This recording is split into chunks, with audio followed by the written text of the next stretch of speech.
திருவண்ணாமலை தீபத் திருவிழா மகா தீபம் நாளை ஏற்றப்படுகிறது. இதனையடுத்து கொட்டும் மழையிலும் மகா தீப கொப்பரை மலை உச்சிக்கு புறப்பட்டது. திருவண்ணாமலை தீபத் திருவிழா மகா தீபம் நாளை ஏற்றப்பட உள்ள நிலையில் கொட்டும் மழையிலும் மகா தீப கொப்பரை மலை உச்சிக்கு புறப்பட்டது. செய்தியாளர் பாண்டியன் இணைப்பில் இருக்கிறார். பாண்டியன், வணக்கம். மலை உச்சிக்கு புறப்பட்டது மகா தீப கொப்பரை, விவரங்களை சொல்லுங்க. வணக்கம். திருவண்ணாமலை அண்ணாமலையார் கோயிலின் திருக்கார்த்திகை தீப திருவிழா கடந்த 4ஆம் தேதி கொடியேற்றத்துடன் தொடங்கி கோலாகலமாக நடைபெற்று வருகிறது.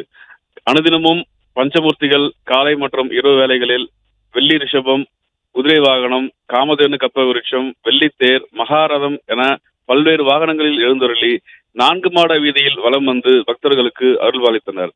இந்நிலையில் நாளை 11ஆம் தேதி கோயிலின் பின்புறம் உள்ள 2668 அடி உயரம் கொண்ட மலையின் மீது மாலை 6 மணி அளவில் மகாதீபமானது ஏற்றப்படும்.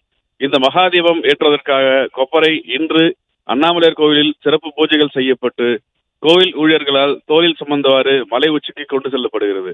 குறிப்பாக பஞ்சலோகத்தால் ஆன இந்த கொப்பரையானது 300 கிலோ எடையுடன் 5.25 அடி உயரத்திலும் இதில் 3 அடுக்குகள் உள்ளது. குறிப்பாக சிவன், விஷ்ணு, பிரம்மா ஆகிய 3 அடுக்குகளும் கொப்பரையின் மேல் வருடத்துக்கு ஒரு முறை மட்டுமே காட்சியளிக்கும் லிங்கோத்பவர் உருவப்படமும் வரையப்பட்டுள்ளது.